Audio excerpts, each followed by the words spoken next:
You've probably heard about VR and floating and mixing the two. Well, today we are talking to Sarah Hill about her company Healium and how they are using VR in conjunction with floating, not actually in the float tank, but before or after. And Gloria is actually an investor in this company. So it's going to be a cool one to talk to Gloria and Kim, talking with Sarah about actually creating the business and what this actually does and how it could potentially enhance the float or enhance the experience of people coming into your float center. Before we get started, I want to give a shout out to HelmBot, of course. HelmBot is now doing a really easy report for gift cards. Super cool that you can go in there and just see how much outstanding balances you have. Maybe coming up to the holidays, you're curious about that. And this just makes the reporting super simple. So check it out. Just another update to all the updates that are constantly coming in for HelmBot, the software designed from the ground up for float centers. Definitely check it out. And if you're not already signed up for HelmBot, what are you waiting for? Schedule a tour. There's no risk. It's super easy. Don't take my word for it, really. Have them walk you through everything. Ask all the questions. There's a reason so many float centers are using HelmBot. It's because it works. It's pretty impressive. Helmbot.com is where you want to go.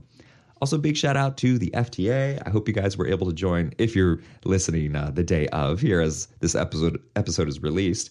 I hope you were able to join in on the FTA discussion on the powder keg method hosted by Jonathan Rogue of the FTA. And Matthew Phillips was also in there. Just a really interesting discussion on marketing and education on marketing, and including getting into some of that background Facebook stuff that can be a little intimidating. But yeah, how to get those sales going. This is what the FTA is doing. They're trying to enhance your business. They're doing their part to make sure that this community thrives. And I encourage you so strongly and passionately, truly believe I want you to sign up to be a member of the FTA as well. Help support the FTA while the FTA is doing so much to support our float community. Thank you so much for signing up. I really feel like it's our duty as part of the float community is to put back in to the Float Tank Association. Also, if you aren't already aware, Art of the Float now has a store. Check out shop.artofthefloat.com and see all the sweet swag we have for you, whether it's t-shirts, mugs, or mostly currently digital marketing materials, videos, photography, testimonial videos. There's cool stuff. Head out to shop.artofthefloat.com and check it out. All right, let's start the show.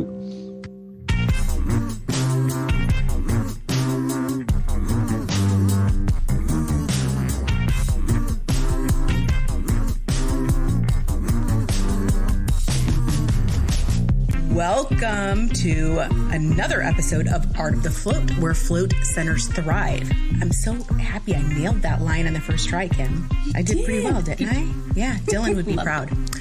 So I want to share something. I tried meditation via VR years ago, but it just wasn't quite ready. How about you? Have you ever tried VR or meditation via VR?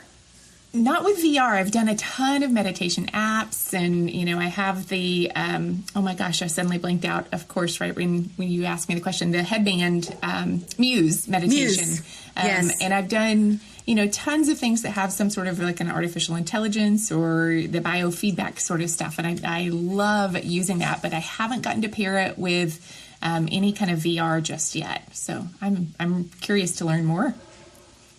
Well, it's funny because tonight we have a guest that's going to teach us a lot more about this, and the biofeedback is a very important part of it. So Sarah Hill joins us tonight. Sarah, welcome to Art of the Float. Have you heard of our podcast before? Of course. Good answer. Everyone Good answer. And I love it, and I'm excited to be with you here today to talk about some of this new technology. Terrific. And just so that everybody knows, you have been exposed to the float industry in the past, and I'll let you go into, but you had somebody from your company, Healium, participate at the Float Conference this year. So first of all, before we get into that, tell us who Sarah is. Absolutely. Well, Sarah is a former television journalist. I spent decades in the media business. Inside a box telling video stories. So as a television news reporter, I covered a lot of trauma, rapes, murders, homicides. We went in with the trauma teams in the aftermath of the tsunami in Sri Lanka and Indonesia. Ultimately developed Healium and Sleepium for me, as well as the millions of people who want to sleep better and struggle with anxiety. Wow. Amazing background. That's extremely impressive. How long ago was that, Sarah, that you worked in that field and then transitioned to being the CEO of Healium and founder? So I've been out of television for almost a decade.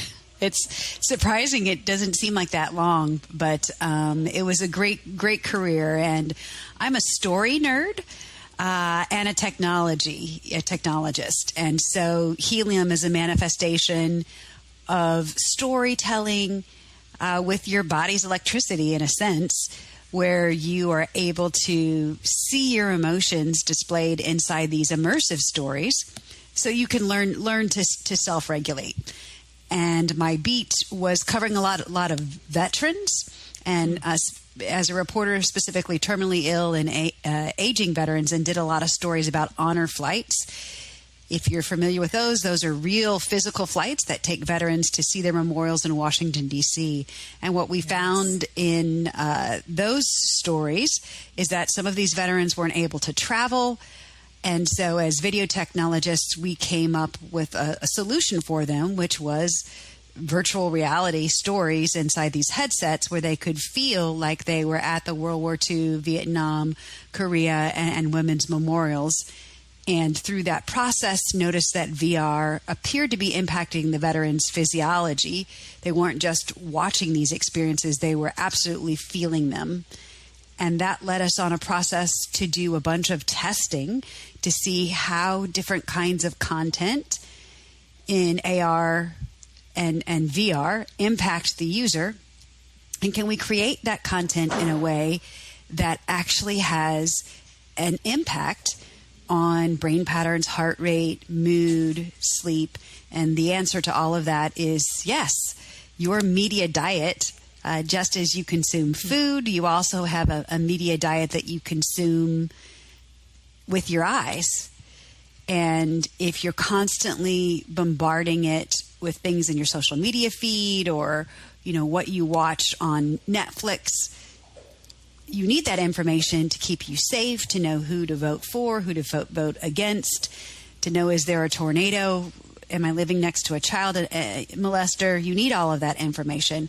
But if your media diet is only that, and you don't have positive fiber in that diet that you're consuming with your eyes, that'll make you sick. And that's what leads to panic attacks and anxiety and insomnia. So we just developed a tool to improve your media diet through immersive storytelling with neuro and biofeedback.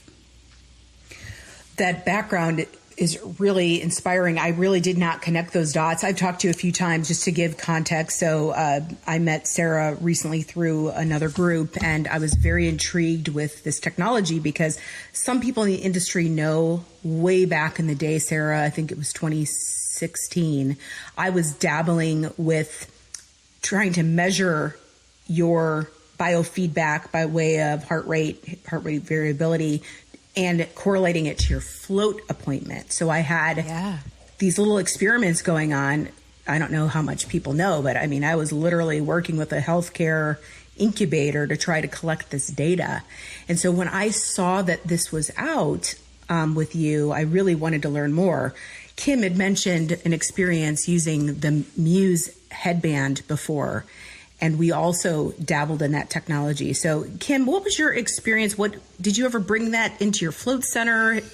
Just curious about your experience with that. Yeah, that was my intention. I bought a headset just so I could kind of get familiar. And personally, it took a while to get the learning curve, mostly of just getting it fit on my head. And so while I loved it, and there were times that I would do, 60, 90-day streaks using that headset, I found that it was just so finicky that sometimes I got really, really frustrated, like trying to put it on. And so I didn't feel comfortable bringing that into the center. But I would still love to find something, that's like that. So I'm definitely curious about how that could work. pairing it with floating and learning all of that, it sounds like something that's, possible. And what I'd love to know, like, what makes it different. And so I'm soaking it in over here. Yeah. So Sarah, I'd love for you to give us an understanding of, how it's evolved from this idea of, what we were describing in the Float Center, but your technology really brings this connection of true biofeedback. And it sounds like you did a bunch of experimentation. So how has the timing of your company come to be where, it's great timing because I think there's adoption finally of VR, right? We're back in 2017. It was a strange phenomenon for people, right? So just how did you get to the point where you actually were launching a company from your experimentation?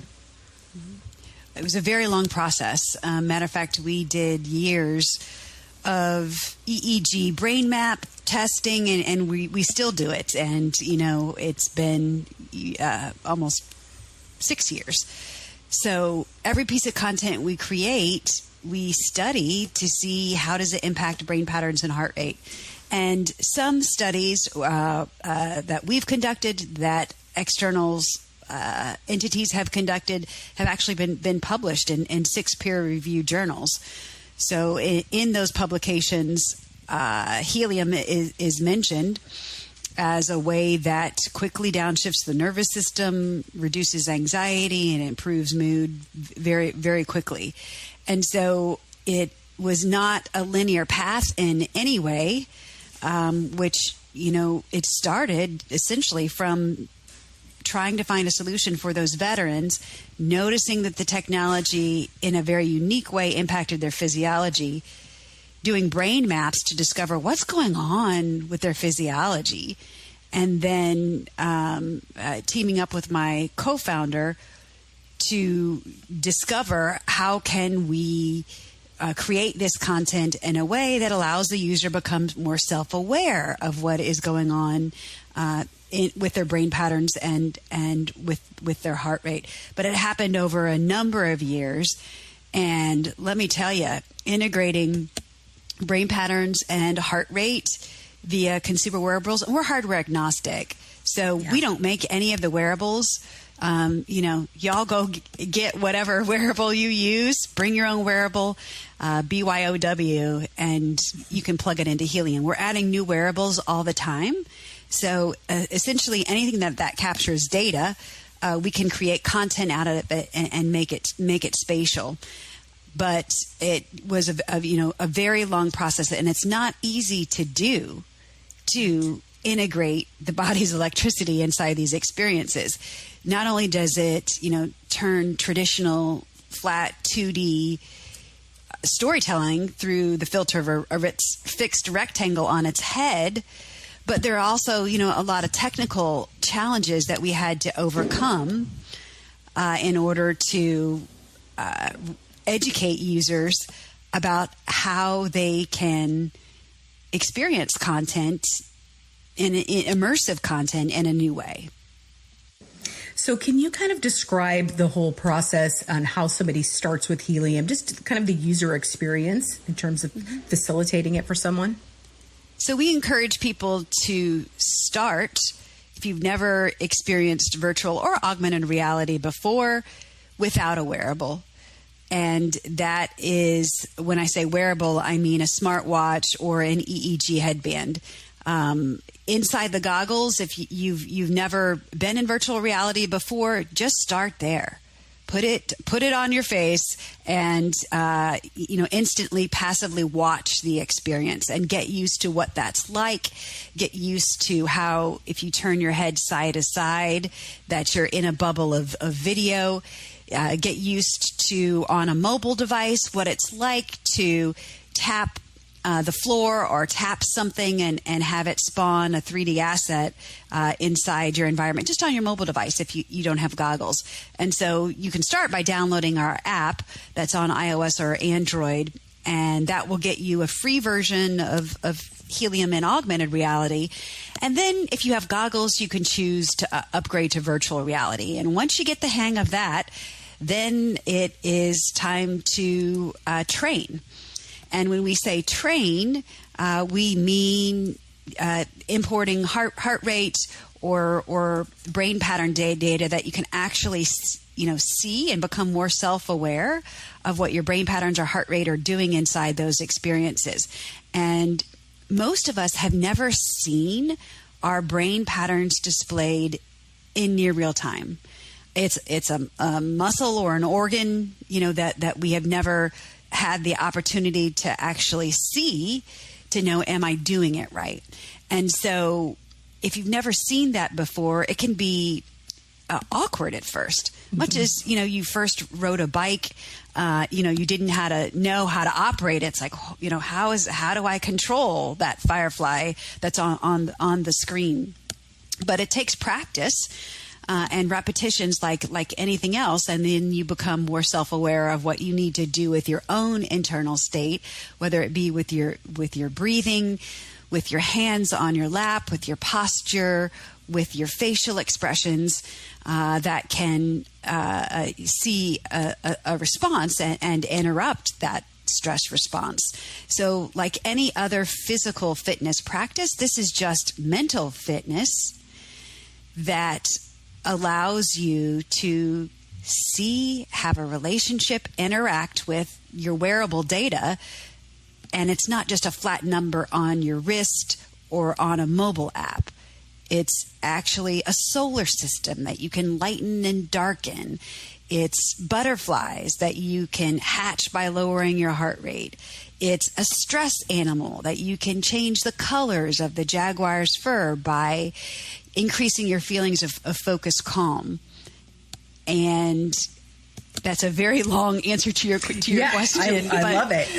You really painted the experience. Yeah, you really painted the experience. And, for me, the reason why I wanted to have you on this show is because as an owner of 4 float centers, I'm always trying to figure out how to, number one, enhance the experience, ancillary to the float experience, but also really get a tool to help calm people down before they even enter the float tank. I don't have any interest in trying to use this in a float tank. For those out there that might be curious, that's not what we're talking about here. So I've actually, in full disclosure, I am an investor with Healium now. That's how much I believe in this and believe in Sarah. And so I just thought it would be interesting for people to know that we are bringing this to Float 60. And we're still going to, figure out what the right model is in terms of how we offer it commercially. But I'm less concerned about that. I just want to get it in people's hands at this point and get them in a calm state.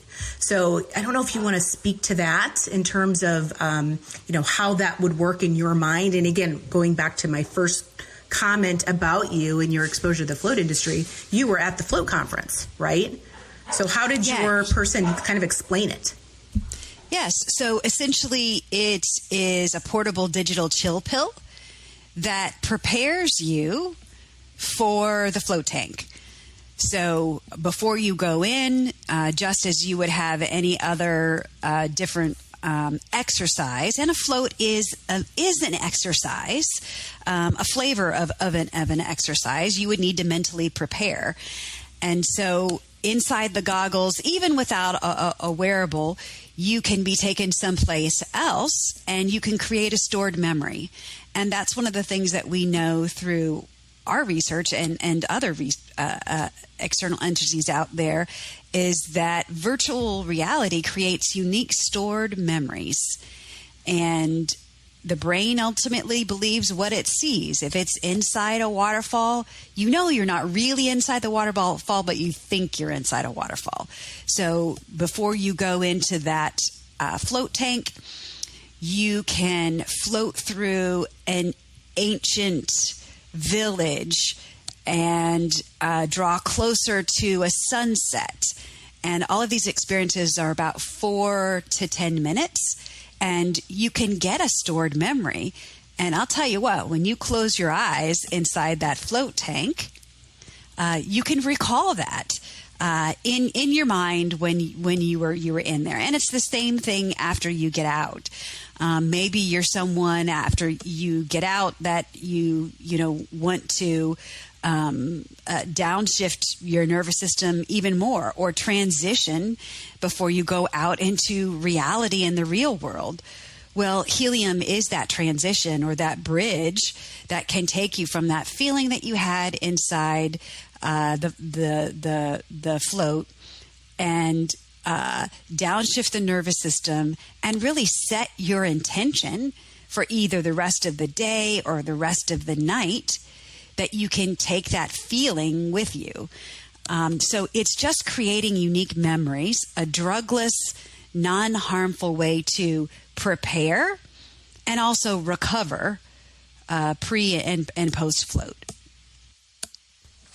All right, so I have a confession to make.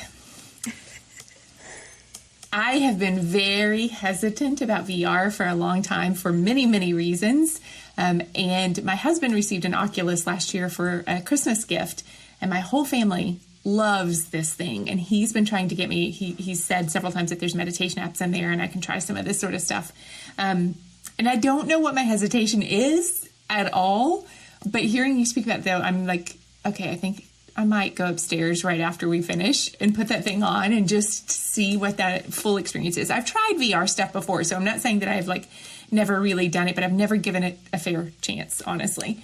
And I don't, like I said, I don't know why, but I'm very, very curious. And I don't know if it is because I know that it can kind of trick my brain and I like to be in control. I don't know what it is, but I'm very, very curious about how that can kind of enhance the meditation, because I have experienced, the biofeedback aspect and have found a great benefit in that. It is fascinating to really realize that there are many times when I'm like, yes, I'm in the zone. I'm like, my thoughts aren't everywhere. And then all of a sudden I see my results, or, I get that biofeedback that's like, oh yeah, you're a hot, stormy mess right now. You're really not as calm as you think you are. Which also is so helpful for me to understand those times when I'm like, why is my body having a stress response? Mentally, I think I'm good, but my body is telling me something completely different. And so I think having that biofeedback come in is just so powerful. So I'm definitely going to have to try it. That's great. Please. Great feedback. And the first time you try it again, don't use it without a wearable first. Get used to what that is like to be immersed in a different environment. And two, you might try to use it before you go to bed at night.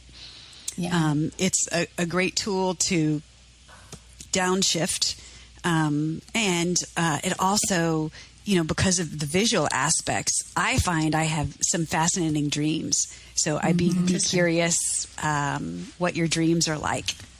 Definitely. I realized that, for many weeks, months even, I don't recall anything about my dreams. And then I just got back from a really wonderful vacation where I truly disconnected and came back feeling, refreshed. And all of a sudden I'm having dreams every night, and I wake up the next day and I'm like, oh, wait, and I remember this, and that was weird. And I think a lot of it, I get in that stress cycle and don't realize that I'm missing the dreams. So I think that'll be a really fun experiment to try and just see, especially now that I'm in this place where I am noticing my dreams and I'm remembering those things a lot more, to see what that brings back if I use technology like this. And Sarah, the really exciting thing for the trial that we're going to do, I'd love to understand the capabilities around measuring somebody before they go in, and then after they use the application, and then going into the float tank, and somehow having this data connect over time would be really interesting, just to kind of correlate this positive benefit of these lower markers that you're measuring to this experience, right? So people can actually now quantify the value where they can't now. Yeah, that's a really great idea. And you have quantitative data and qualitative data, and Healium, is different in that it provides that quantitative data on brain patterns and heart rate. So you have some kind of, gravity to know how you've improved over time. And so you could do a Healium experience with a wearable before you went in, or just, with your mobile device, and a smartwatch before you went in. And then after you went in, you could do another session to see how it actually changed. Yes. So, that it's a fascinating concept, and it absolutely has the ability to be measured inside the app, either in VR or AR. You get a Healium score, which is your score associated with focused calm.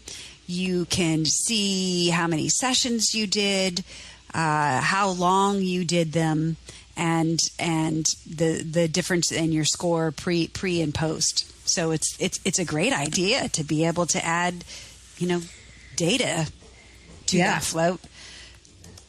That would be very exciting indeed. So we're going to shift gears just a little bit because we don't have a whole lot of time. And I'm really excited about your process of getting from idea to now a company that you have investors in. So, can you tell us a little bit about your business history and your exposure and how the startup process has gone for you? Mm-hmm. Absolutely. So at the origins of our company are what we call nerdy playdates. And that's when a group of, and this is what we're having right now, right? You all are float and technologists, and I'm a storyteller. And so we're having a nerdy playdate. And that's how Healium was born, was a nerdy playdate between immersive storytellers, virtual and augmented reality technologists, back-end developers, front-end developers, and neurofeedback specialists. And it takes a village, right, to do all of that. And it's not a linear process in any way. But that process to create, we made a lot of mistakes in, the early days, specifically in thinking that neurofeedback, close your eyes neurofeedback, was going to be the same thing as open your eyes in neurofeedback, and it's obviously, completely different because you have visual stimuli during those experiences, and the brain obviously, reacts differently. And I will tell you, I am the technologist and not the scientist. My co-founder, Dr. Jeff Tarrant, he wrote the book literally on neuromeditation, and this is immersive neuromeditation. He has a great book out there as well, but certainly not a linear process. But play was important, and sometimes in forming companies, we forget to play. We're so focused on creating something and trying to ensure that it provides value for people, that sometimes we can forget that the best way to discover that value is to play. And so we, literally played by creating content. And then, what does this show up like on the brain map? What does this do? And we played for years. And that play was so important in the end in creating a product that provided value for people. Well, obviously you have a great group of people around you, and you have patents. So can you tell us a little bit about your process of going through that, and, what was involved in how you shaped that intellectual property and to protect it? Yeah, and I can talk on a high level, right, about our IP, but it is, essentially they're issued patents, and it's integrating the body's electricity, EEG, heart rate, skin conductance, blood pressure, and using them to modify and recommend assets inside virtual reality environments. And yeah, that's our not just our product, but our core technology that powers Healium and can enable other creators the ability to power their experiences with the same kind of core technology that we're using in our own products. Amazing. So then once you received that patent, were you able to kind of open up new communities of investors, just trying to get the audience a sense of how you grew this amazing business to where it is today? I think it's a great story. Mm-hmm. Yeah. And usually in conversations with our customers, we don't lead with that core technology. We lead with the stories because that's, what they're interested in. But obviously in the investment community, they want to know about your moat and your ability to protect some of those things. And we have successfully, demonstrated that we have the ability to protect our core technology.